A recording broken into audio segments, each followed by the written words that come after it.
with Chapter Chicks, and today we'll be going... Oh. I forgot you guys could get. Hey guys, it's Jessie and Stacy with Chapter Chicks, and today we'll be going over what chapters 8 through 16. Straight Jacket by Meredith Tobin. This is an in-depth chapter by chapter discussion over this book, so if you have not read this book up to chapter 16, then do not watch because you will be spoiled. In chapter 9, Caleb is in isolation after the big fight that happened in chapter 8. He's kind of pummeling himself against the wall. The doctor comes in and wants to discuss with Caleb what has happened. Caleb will not really cooperate until he knows how Anna is. The doctor finally tells him that Anna is in the hospital because she has broken her collarbone, and that the doctor then informs Caleb, per their agreement, his dad has been informed of what has happened, and he is now coming to see Caleb. And that is the end of the chapter. If he's just an angel that's randomly sent down to Earth, why does he have a mortal dad? I know. It was very weird. Angels have dads, and... Or is it like a fake dad from like another angel? I don't know, but I really thought this chapter was a little boring.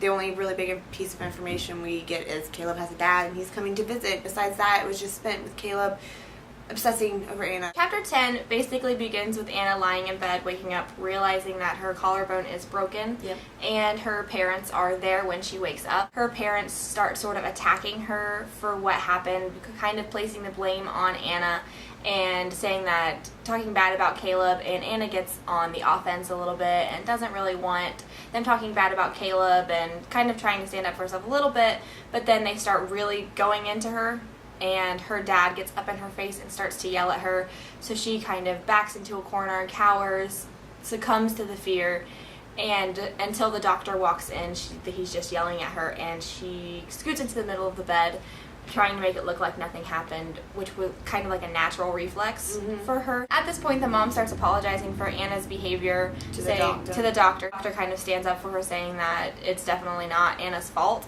but she should not be romantically involved with Caleb. Thoughts on the chapter? I thought this was a really great chapter. It was a good chapter, but it was sad. It was sad to see the full effect of Anna's parents, the abuse that they have on her. Like, we haven't seen that abuse like really up close yet. And not only the abuse, but the like natural instinct to cover it up. Yeah, also. for her. Like, she's covered it up so many times, and I just really wanted to strangle her dad in that moment. And I'm really glad that Anna did have something broken, so she didn't just pass out willy-nilly. Yeah. So she was real damaged. I'm glad that she was damaged.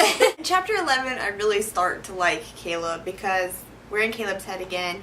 He is in the common room and he is worried sick over Anna and what is happening with her. He can't really focus on anything that he's doing. Then the nurse comes up to him and says, "You better leave her alone." And then that's when he looks up and he sees Anna. And the nurse is like, Caleb stands up, gets ready to approach Anna, and the nurse says, "I'm not kidding. If you do not stay away from her, we're going to separate you guys." So they kind of have to like sit on opposite ends of the common room and just kind of stare at each other. Caleb tries to draw, Anna tries to read. Crazy woman starts to have a fit about how the demons are coming for her, and then all the attendants go to her, and this crazy woman looks at Caleb and points at him and says, "You're an angel. Help me, save me, send me to heaven." Right, like she knows Caleb's an angel, right? Or she's crazy and just has heard Caleb talking about being an angel. Exactly, but that's a good point. Caleb kind of like positions his body between the crazy woman and Anna, just in case the crazy woman decides to lunge. That's his only motivation in this scenario. He doesn't raise one finger to try to calm the crazy woman down at all. He just wants to protect Anna. Caleb's pretty bruised up himself. So, and then upon seeing this, Anna starts to have a panic attack. You can kind of tell she's having one. She's starting to freak out a little bit, and she won't make eye contact with Caleb anymore. Anna's panic attack, she drops her book, and her book lands unnaturally on the ground. You know how when you drop your book and the pages are all bent and ruffled and your book just looks awful after you drop it, one of those situations. So Caleb is witnessing this, and he says, "The book lay open on the floor beside her.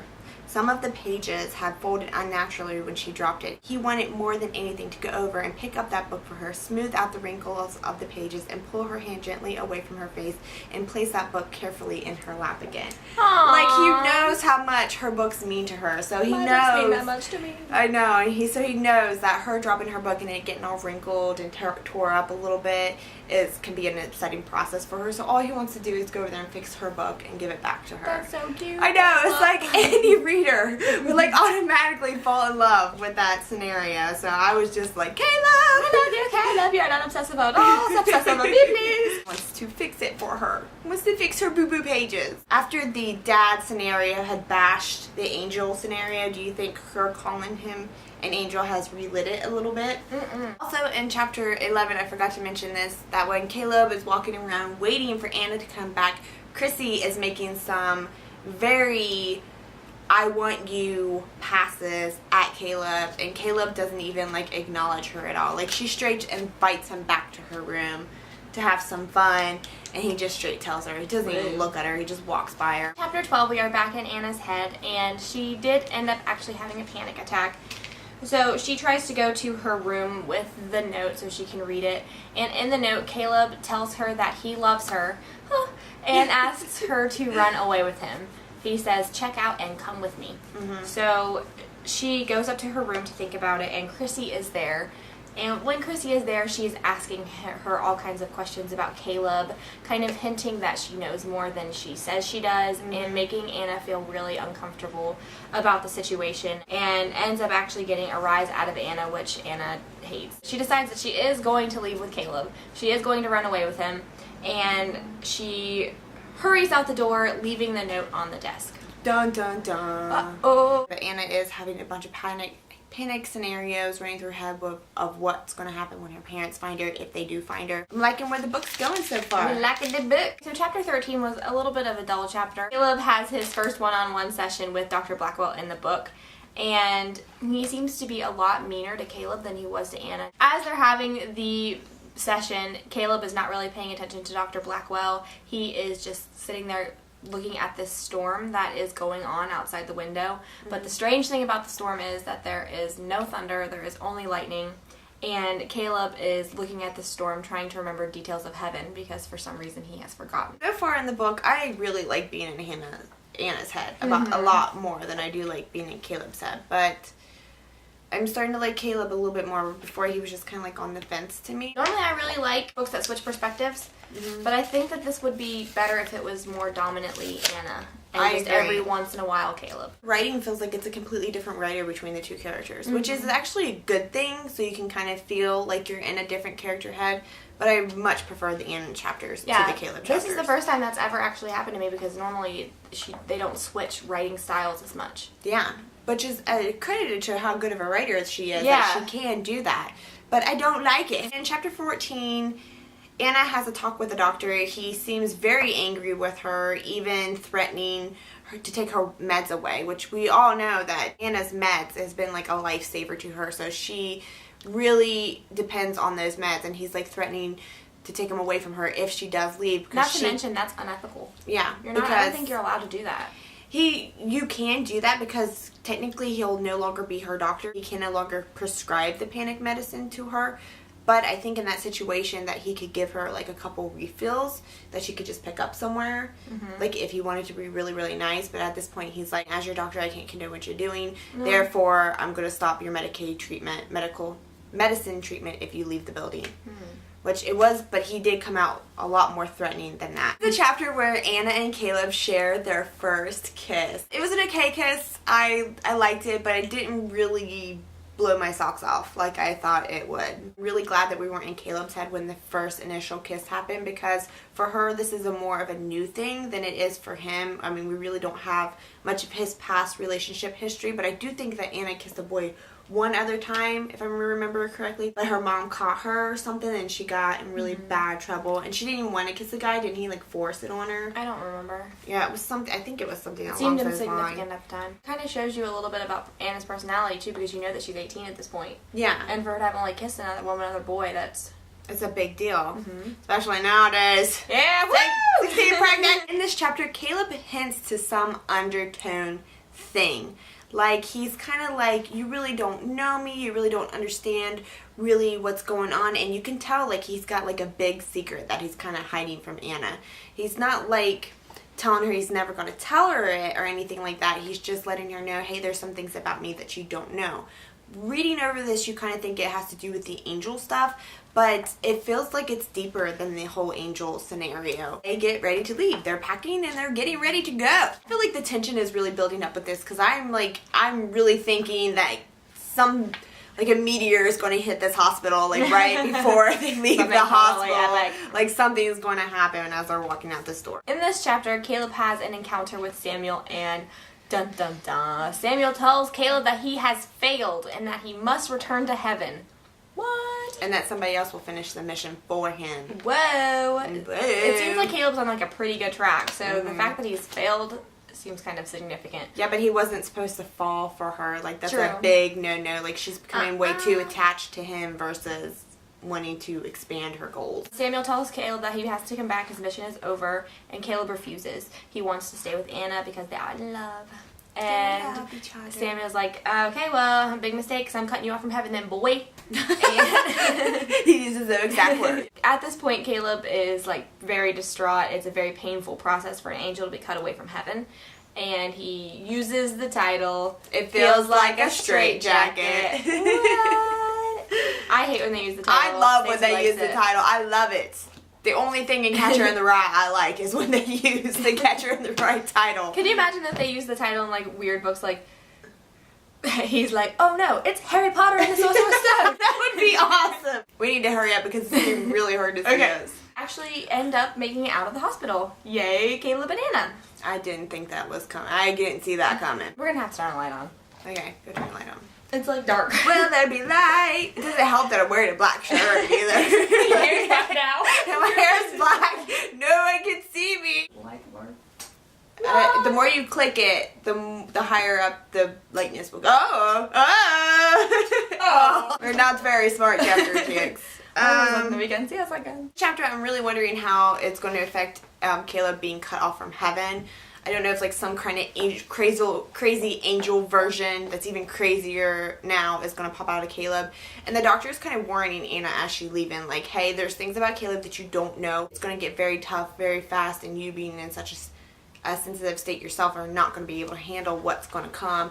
And Anna's just like, we live on love. Caleb is all of a sudden found something else to be happy about, and now all of a sudden isn't an angel anymore. It also kind of hints that he's not actually an angel. Yeah. Because, how ironic is it that he's got something else to, hope for and live for, and then all of a sudden he gets cut off.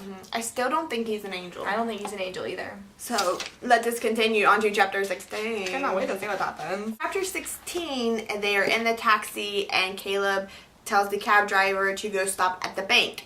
In this chapter, Anna kind of comes back to herself, oh my gosh, what am I doing? I don't know him very well. Is he going to drag me off into the woods and kill me?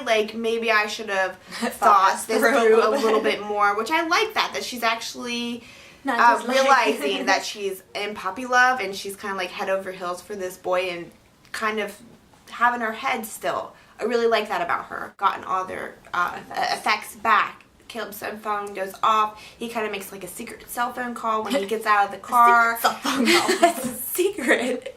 Anna wonders who's on the phone. I think she even asks who was that, and he says nobody. So dun dun dun. Yeah. Caleb goes in the bank and he comes out with an envelope full of money, and Anna's like, oh my gosh, did he just rob the bank? So Caleb says, I have to go to my house and I have to get a couple things. They go in his house, and his house is a mansion. So Caleb's stinking freaking rich. Good choice, Anna. And Anna's like, what? And then when they go into his bedroom, it's not designed at all the way that Anna would picture Caleb's room would be. Caleb said his stepmother did it. We go to his house, we get some backstory. Look at my hair book. When Caleb starts talking about his stepmom, Anna's like, okay, now I'm starting to get him to open up. So she starts asking him more questions, trying to get more information out of him. And then, bum, bum, bum, Caleb's dad walks in. Uh-oh, Scadios. That's the end of the chapter. That's where we have to stop. What a crazy place to stop. It is. I feel like there's good stopping points every 8 chapters. Yeah. This chapter, when Anna is starting to, I think they kiss again at the top of the steps. There's almost a maybe sex scene that happens. Woo! Anna's then again completely in love with Caleb, loves the decision that she has made this far. Yeah. So she is blinded by puppy love. It's okay, girl. It happens to the best of us. And money. Of course, she finds out that he's stinking rich. So. No problems here. I'll take care of you, Caleb. That is where we must stop. Oh my goodness. Predictions? Predictions. Caleb's not an angel. Caleb's definitely not an angel. I think that true crazy side of Caleb is going to come out when Anna is alone with him and she's not going to have any way to control his crazy episode. I think Anna's parents are going to find her. I think that her dad is rich and powerful enough to make that happen. And then maybe Caleb will come in and kill her dad. Just at this point, I'm thinking that Caleb's not an angel. I'm thinking that he's in some. I think Caleb's gonna actually end up hurting Anna himself. Ooh, that's a good one. Like his alter ego part of him is gonna come out. He has split personalities. That's a good one. I didn't even have anything. I was just excited for your prediction. I think he's got split personalities. Yeah, that's a good one. And like one part of him is like the angel, Ooh. and like the other part's like the devil. The devil. Yeah. Oh, that's a good one. Like Dr. Jekyll, Mr. Hyde kind of thing. I like it when your brain is a cherished sister. That is my prediction. Yeah, guys, so let us know your predictions in the comments below if you are still with us. If you think Caleb is still an angel, because I'm still, like, sometimes I'm like, The fact that it's a YA book makes me believe that he's an angel. Yep. But nothing else is pointing to angel to me. Still the clues that are bothering me, like the guy who attacked them, the crazy woman in the ward, the way Dr. Blackwell acts towards him. Yeah, Blackwell is kind of confusing. Yeah, so we're just going to have to wait and see. So yeah, guys, we hope you joined us. Maybe Dr. Blackwell is his dad. Guys, we hope you enjoyed this chapter by chapter, and thanks for watching. Bye, guys. Look, we did it without even having to Oh, we are on top of it.